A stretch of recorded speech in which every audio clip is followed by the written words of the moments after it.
suis né juste au moment où commençait la grève de 36. C'est-à-dire que mon père, au moment de ma naissance, et ma mère, mon père était en grève. Ma mère, non. Pour une simple raison, c'est qu'elle était arrêtée puisqu'elle a couché. À Elbeuf, je suis né à Elbeuf. J'ai été à l'école, comme tout le monde, l'école primaire, l'école maternelle. Alors c'était la guerre, c'était pendant la guerre. Et la maison avait manqué d'être détruite en 40. On a évacué, on est, comme toute la population d'ailleurs de ma rue, on est allé jusqu'à Laval. Et puis mon père, croyant que la maison, contrairement à ce qu'on lui avait dit, avait brûlé comme beaucoup de maisons, la rue centrale d'Elbeuf avait entièrement démolie et brûlée. Même certaines cheminées ont été coupées au canon par l'armée à Rommel, entre autres. C'était la division à Rommel. Il avait donc jeté les clés, il a dit c'est pas la peine qu'on les garde puisqu'il n'y a plus de maison. Mais quand on est arrivé, il nous manquait rien. La première catastrophe, ça a été d'enfoncer la porte pour pouvoir rentrer puisqu'il avait jeté les clés. Bon, et après, donc là, la maison a été sérieusement endommagée. En mars 1943, les Allemands sont venus pour l'arrêter. C'était pas un grand fait de résistance. Il y avait un café-épicerie en face de chez nous. Et il a appris la victoire de Stalingrad. Parce que la victoire de Stalingrad, bien qu'on n'avait plus de radio ni rien, tout le monde la connaissait. C'est assez extraordinaire. Tout le monde savait qu'à Stalingrad, les Allemands avaient été battus. Il n'a pas résisté en rentrant dans ce café-épicerie dont le propriétaire était un pétiniste notoire, de dire je paye une tournée générale de cidre, puisqu'il n'y avait plus rien, il y avait du cidre ou du vin, mais encore pas toujours, pour la victoire de l'armée rouge, c'est clair, ils sont foutus. Seulement l'autre l'a dénoncé, et quelques jours après, ils sont venus pour l'arrêter.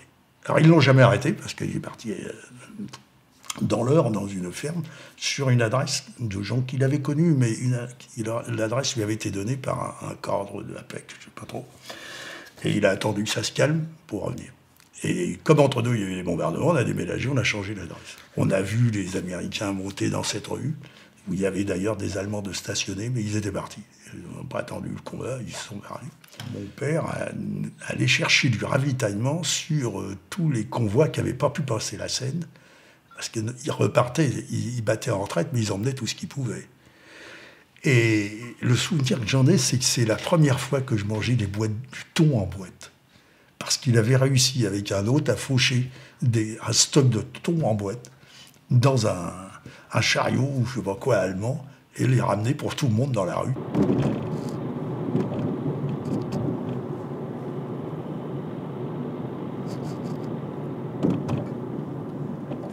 Ça, c'est la rue où je suis né. Dans cette rue, je suis né sur la droite.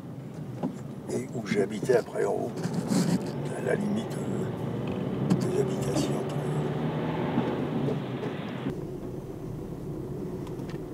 Mais ça a beaucoup changé. Voilà. C'était une usine métallurgique qui faisait surtout des travaux de mécanique, choses comme ça. Et qui a été... ma dernière boîte que j'ai travaillée, c'était ici. Là, sur le côté. Là. C'était les usines Frankel-Herzog. Pour que ça te donne une idée, et le Frankel-Herzog en question, c'est l'écrivain André Mauroy. Son vrai nom, c'est Herzog. Et c'est dans cette usine qu'il y avait une plaque. On va y passer, on va voir. On va mieux la voir, on ne peut pas se garer, mais on va s'approcher. Pendant un temps, le journal L'Elbeuf était là-dedans aussi. Dans cette usine, il y avait une plaque à la mémoire, elle a été enlevée parce qu'elle était là, à l'entrée. Alors, la vache, à la mémoire des résistants et autres, et il y avait dessus, chose extraordinaire, il y avait côte à côte l'ancien secrétaire du syndicat devenu secrétaire de l'Union locale, Édouard Charles, qui est mort en déportation, et en face, un des patrons Herzog qui est mort aussi en déportation. C'était des juifs, beaucoup qui étaient patrons de ces usines. Les blancs aussi, c'était des juifs.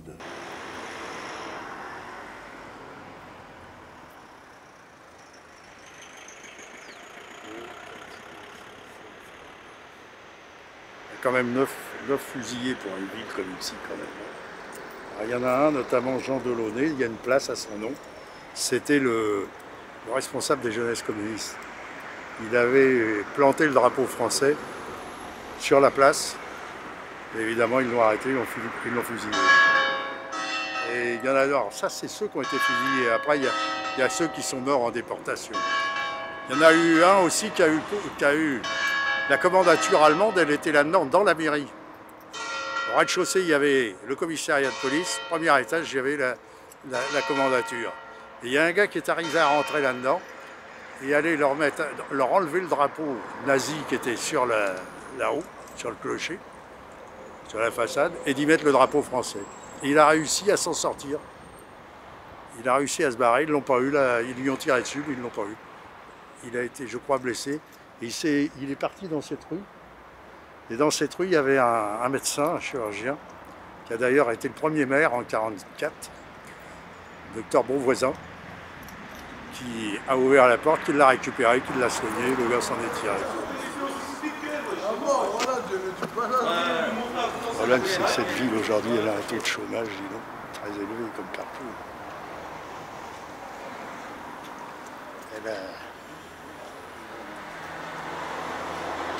Quand tu passais dans ces rues autrefois, tu entendais le bruit des machines, des métiers à tisser dans tous les coins de cette ville.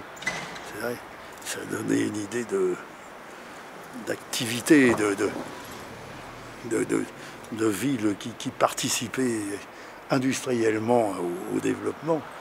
Et aujourd'hui, tu vois, c'est bien, il y a du travail qui est fait pour essayer de s'en sortir, mais c'est plus la même chose, quoi. Il n'y a plus ces sorties en masse de salariés à la même heure le soir. Il suffit de voir les jeunes qu'on vient de rencontrer là-bas, c'est des jeunes qui n'ont rien à faire, quoi, et qui tournent en rond dans le cou. Je m'en vais d'abord dans un centre d'apprentissage qui était à Elbeuf, pour devenir ajusteur. Ajusteur ou menuisier, on avait le choix entre un ou l'autre. On nous passait un peu à la menuiserie, puis un peu à l'ajustage, puis on choisissait. Bon, alors là, mon côté peut-être un peu dur a commencé à jouer parce que j'avais du mal à m'intégrer. Et on était quelques-uns un peu à avoir mis un peu le bazar dans la maison, quoi. Et mon père m'a dit, je suis convoqué par le proviseur parce que t'es pas venu, ou t'es venu en retard, ou tu as foutu un peu le bazar. J'en ai marre. Alors il m'a dit, tu vas aller au travail. Et donc, il m'a dit, j'ai signé pour toi un contrat d'apprentissage dans une entreprise de plomberie chauffage central. J'avais 15 ans. Je me suis donc retrouvé apprenti plombier chauffage central dans une entreprise Elbeuf, où j'ai là appris le métier. C'était une entreprise, on n'était pas nombreux, on était 7, mais c'est une entreprise qui était intéressante parce qu'on ne se contentait pas d'aller faire de la petite plomberie. On faisait de la plomberie, mais c'était le début de la reconstruction aussi. Alors on faisait de la plomberie, on faisait le chauffage central, on faisait aussi des maisons individuelles, notamment dans l'Eure, où des fois il n'y avait que la plomberie à faire, ou plomberie plus chauffage central. Mais en même temps, on allait aussi parfois travailler dans les usines, changer des chaudières, sur les chaudières à vapeur, des vannes, des tuyauteries, ainsi de suite. J'ai appris beaucoup de métiers, y compris à souder de la tôle, enfin un certain nombre de métiers. Et j'ai fait tout ça jusqu'à l'armée, où je suis parti à 20 ans, comme tout le monde à cette époque, en 56. Septembre 56, j'ai été incorporé directement à un bataillon qui se trouvait en Algérie. Parce qu'ils y étaient toujours, c'était les bataillons de Zouaves, ils étaient toujours en Algérie, les bataillons de Zouaves. Et on était convoqués, j'étais convoqué à Soissons, ou à Soissons, une journée, visite médicale, et le lendemain mis dans un train direction Paris, Paris dans un autre train à Bercy, où il y a aujourd'hui Bercy, c'est une gare de marchandises, mis dans un train, escorté par des officiers et des gendarmes, et direction Marseille, ou Marseille-Bateau, Alger. On a compris en arrivant à Alger que c'était pas de la rigolade.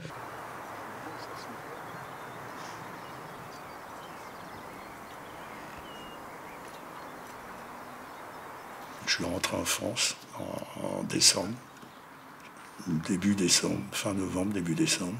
T'es un peu seul, t'es un peu seul quand tu rentres comme ça. Et puis, T'avais des gars qui sortaient pas trop, parce qu'il y avait le poids de la guerre, quand même, qu'on avait sur les reins. Hein. C'était pas simple. T'as même et tu sais, à l'époque, aujourd'hui, je pense des fois, quand tu vois ces militaires qui sont désengagés, des professionnels, quand ils reviennent, ils ont des psys et tout ce que tu veux. On n'avait rien. Ils nous ont lâchés dans la nature comme ça. On a 1,5 million de gars qui sont rentrés sans que jamais, à part ceux qui étaient blessés, mais autrement, jamais qu'on ait un psy qui nous demandait comment ça allait. Quand tu rentrais, la seule chose que tu avais à faire, c'est que tu te pointais à la gendarmerie de ta ville pour ramener tes fringues, parce que tu rentres en militaire, et pour qu'ils te signent un papier qui t'avait bien vu, et qui te donne en même temps un paplard qui t'indiquait où tu devais te rendre s'ils avaient encore besoin de toi. Moi, c'était à Vincennes, je me rappelle. Bon. Puis au bout d'un certain temps, ils te rappelaient pour t'ordonner. Quand j'étais chez Renault, après, ils nous gardaient chez Renault. Affectation Renault. Il y avait Louis Nou qui était maire d'Eveux, c'était pareil, j'ai dit, t'es affecté où? Il me dit, à l'usine comme toi. Sûrement, oui. Ils s'étaient pas gros, ils préféraient nous garder dans les tôles. C'était des tôles, c'est des usines stratégiques, les usines de moteurs. Mais on était quand même un peu isolés, si tu veux. On avait le poids quand même de toute notre histoire. Là, ça avait été long, 28 mois. D'autres avaient fait 27, d'autres 29. Moi, j'en avais fait 28. Puis il y en a qui avaient fait une partie en Allemagne ou en France avant de partir là-bas. Mais on était quand même un certain nombre à être partis en arrivant sur place en civil. On ne nous avait même pas donné de fringues, on nous avait foutu dans des trains, mais on nous a emmenés là-bas. Dans les bateaux, on est arrivé à Alger en civil. Et tout ça, je crois que ça pesait. Et puis, je te dis, tu cherchais tes copains quand même.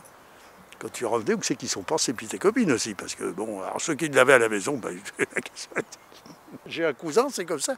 Quand il est revenu, comme sa copine, elle était de Biville-la-Baignarde, ou je sais pas trop où, là, elle travaillait à Elbeuf dans un burlin, ou je sais pas quoi. Ben oui, tu vas pas prendre une chambre, viens vivre à la maison. Tu vas prendre la chambre de Jean, comme il est à l'armée, quand il rentrera, bon, on verra. Et quand il est rentré, ben, ils l'ont marié, quoi. Et puis il y a un autre pote, c'était pareil, ils ont fait le même coup. Alors je disais, c'est comme ça, mais t'avais perdu un peu tes copains, tu vois. J'ai vu aller dans des bistrots, on avait l'habitude d'aller, tu voyais plus les mêmes mecs parce qu'ils n'étaient pas rentrés, certains. D'autres étaient rentrés, mais comme je te dis, ils étaient mariés et tout. Mais ceux qui la dernière que tu avais connue, entre deux, s'étaient mariés quand tu revenais, bon, la question, tu ne te posais plus de questions. C'est vrai. Là, tu faisais un peu la bringue, quoi. C'était le seul moyen de passer ton temps. Ah oui, c'était pas simple. Je ne serais jamais remonté là, sûrement, de ma vie. T'as bien fait. T'as bien fait d'insister.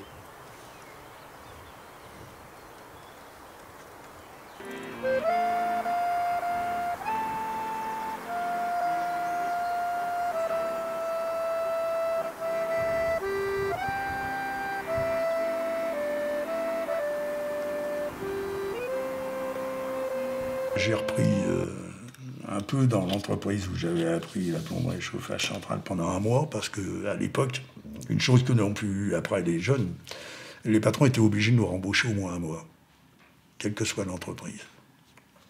Donc, mais mon patron m'a dit, je t'ai pas attendu, bon, je te prends un mois, c'est la loi, mais bon. Et ça avait faibli un peu, j'avais pas trouvé, j'avais été ce qu'on appelle aujourd'hui le Pôle emploi, qu'on appelait à l'époque le bureau de chômage. Un emploi, je demandais un emploi de plomberie, il n'y avait rien, mais on me dit, il y a un truc à la PEC, Pétasse en Gratchenby, usine Grand Couronne, PEC, où mon père avait travaillé. Mon père était mort, mon père est mort en juillet 58. J'ai d'ailleurs eu une perme pour pouvoir venir, c'est la première fois de ma vie que je prenais l'avion, entre parenthèses, pour venir à l'enterrement de mon père, et ensuite je suis évidemment reparti. Et j'avais déposé une demande pour aller chez Renault à Cléon, qui venait d'ouvrir en 58. Renault et tout, Cléon a ouvert en 58. J'avais fait une demande, comme des milliers d'autres, parce que c'était la période où le textile, les usines fermaient, et il y avait un taux de chômage qui s'amenait à Elbeuf, et c'est d'ailleurs en partie ce qui explique l'arrivée de Renault-Cléon, de Renault à Cléon. C'est le chômage du fait de la fermeture des entreprises textiles. Donc j'ai été travailler chez Renault. Ça m'arrangeait un peu, parce que je venais d'avoir un fils, Grégory. Donc des contrats, changement de boîte, t'en as plus, ça posait quand même, c'est un peu comme les intérimaires aujourd'hui, on ne savait pas où on est.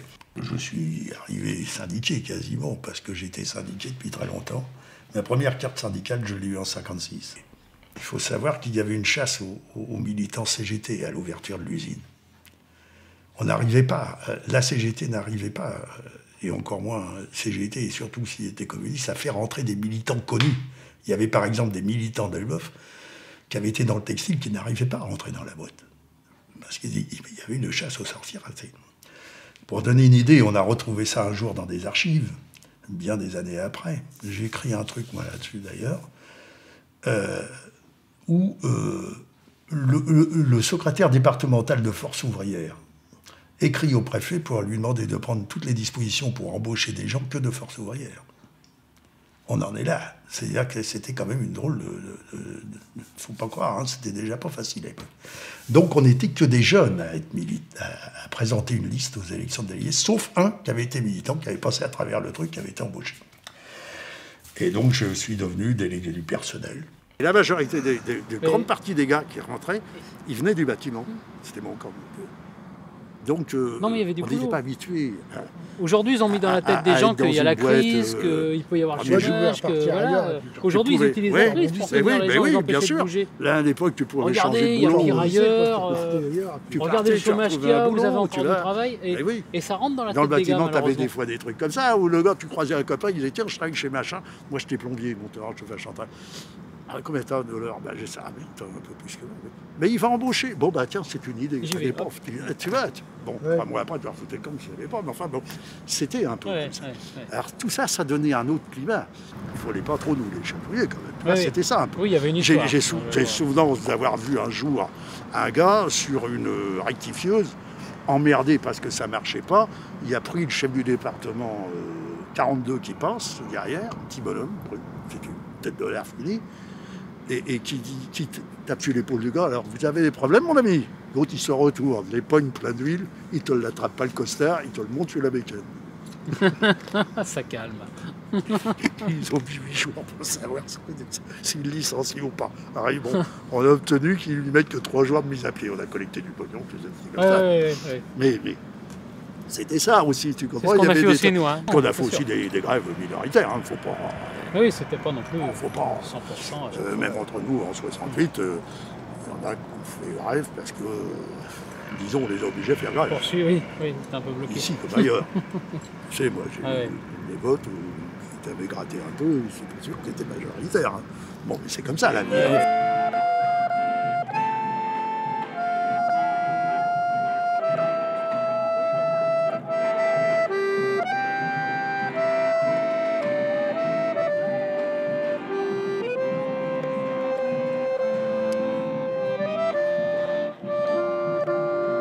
On est rendu à 6 ou 7 tentatives de suicide, dont certaines sur le site, et 2 suicides.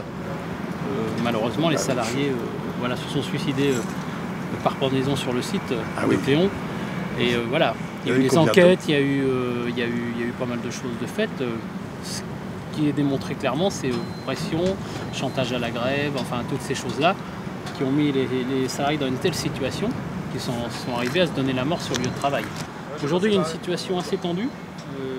Lié à la précarité. Là, on a 1800 intérimaires sur le site de Cléon pour 3200 CDI. Donc là, c'est énorme. Je ne parle même pas des prestataires, hein, parce qu'il y a à peu près 400 prestataires qui sont aussi des précaires, il y a des CDD. Donc on arrive à un taux de précarité énorme, avec des cadences qui ne font qu'augmenter, des conditions de travail qui se dégradent. Et voilà, et dans certains secteurs, on sait que c'est très tendu. Voilà, des secteurs comme la fonderie où c'est un peu plus calme, voilà, mais c'est aussi lié à notre histoire. On a passé 10 ans à lutter avec les salariés, ici, avec les salariés. 10 ans de lutte. Voilà, on a été vendu, on est passé par pas mal d'étapes difficiles. Fiat, un groupe de fonderie italien, on est passé par un fonds de pension américain, on est passé par un fonds de retournement allemand. Enfin voilà, tout un tas de situations. Pas d'investissement, la casse de l'outil de travail. Donc il y a eu les salariés, on a fait bloc avec leurs syndicats, on a lutté. En 10 ans, les 5 dernières années ont quand même été très difficiles parce que la situation devenait assez catastrophique. Mais voilà, il y a eu de la solidarité, on a lutté ensemble et aujourd'hui on est réintégré dans l'usine. Voilà. Tout n'est pas réglé pour ça, mais au moins c'est une sacrée victoire puisque Encore quelques mois avant, les dirigeants de Renault disaient que jamais on serait réintégré. Jamais on serait réintégré. Nous, on leur avait promis que si jamais on n'était pas réintégré, nous, embauchés Renault, ça allait très mal se passer. Au niveau social, ça serait très mal passé. On a aussi une activité politique. On crée une section du Parti communiste dans l'entreprise. Et avec pas tous, mais un certain nombre de militants syndicaux sont, par exemple Daniel Lallier, que tu as connu, s'occupent de ça. On a les deux, c'est-à-dire qu'on a les deux choses pour mener les luttes sur des bonnes positions, une majorité dans le syndicat et une section communiste qui fait son travail, qui donne les explications de fond, la CGT se battant sur les revendications. C'est l'année 63, c'est l'année où les travailleurs on gagne la 4e semaine de congé payé chez Renault. C'est les premiers quand même. Et un certain nombre d'autres avantages.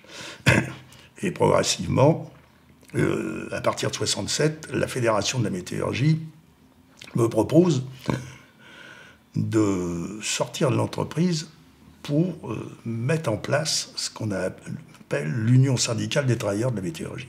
Parce qu'on avait un gros bastion au Havre, un autre sur Rouen. On n'avait pas réellement une organisation pour coordonner les luttes, notamment pour les conventions collectives.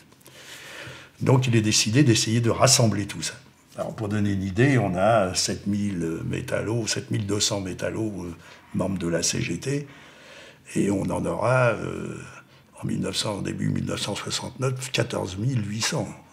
Il y avait 70 000 métallos dans Seine-Maritime, c'était considérable, c'était une des régions importantes pour ça, et notamment avec la construction navale. Et puis, entre deux, les choses ont changé au niveau de l'union départementale. Bernard, qui était aussi un métallo responsable du Havre, pour la métallurgie, devient secrétaire général de l'union départementale, Bernard Isaac.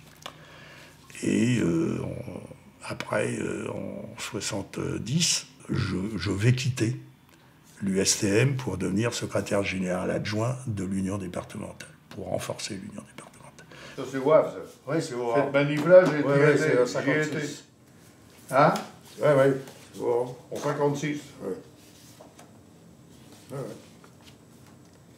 C'était avant que je parte. C'est plus tout à fait les mêmes luttes, parce que quand on prend les choses sur 66, 67, 68, à part dans certains cas, notamment pour la construction navale, d'ailleurs, entre parenthèses, le premier chantier naval occupé après Renault le lendemain matin, c'est les copains du Trait. Oui, c'est le Parce que le Trait, c'était le dernier bateau, tu te rappelles, c'est le dernier bateau. Donc eux, ils étaient directement concernés. Ils avaient bloqué le bateau sur le bassin de lancement. Et ils faisaient la grève à chaque fois que la marée était très haute, comme ça ils ne pouvaient pas lancer les bateaux. Mais la nature des luttes, après 68, quand on pense aux années 110, pour l'essentiel, c'est des luttes pour sauver des emplois. Oui, oui.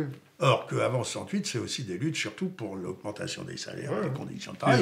Les Renault, d'ailleurs, c'est sur les conditions de travail, la lutte, essentiellement, sur les cadences de travail, et ainsi de suite. Mais les choses vont encore changer, je pense, du fait, notamment dans certaines industries, de la modernisation de l'industrie. La robotisation va amener des problèmes nouveaux. Des problèmes sérieux, notamment dans la formation professionnelle des gens, parce qu'on n'a pas connu. Non.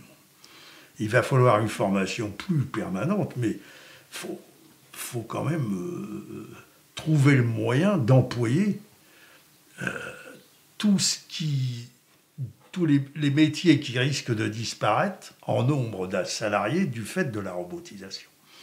Et c'est pour ça qu'en ce moment, par exemple, dans la campagne électorale, il y en a quelques-uns qui nous propose qu'il y ait un revenu universel, je ne sais comment, pour rester à la maison, en gros.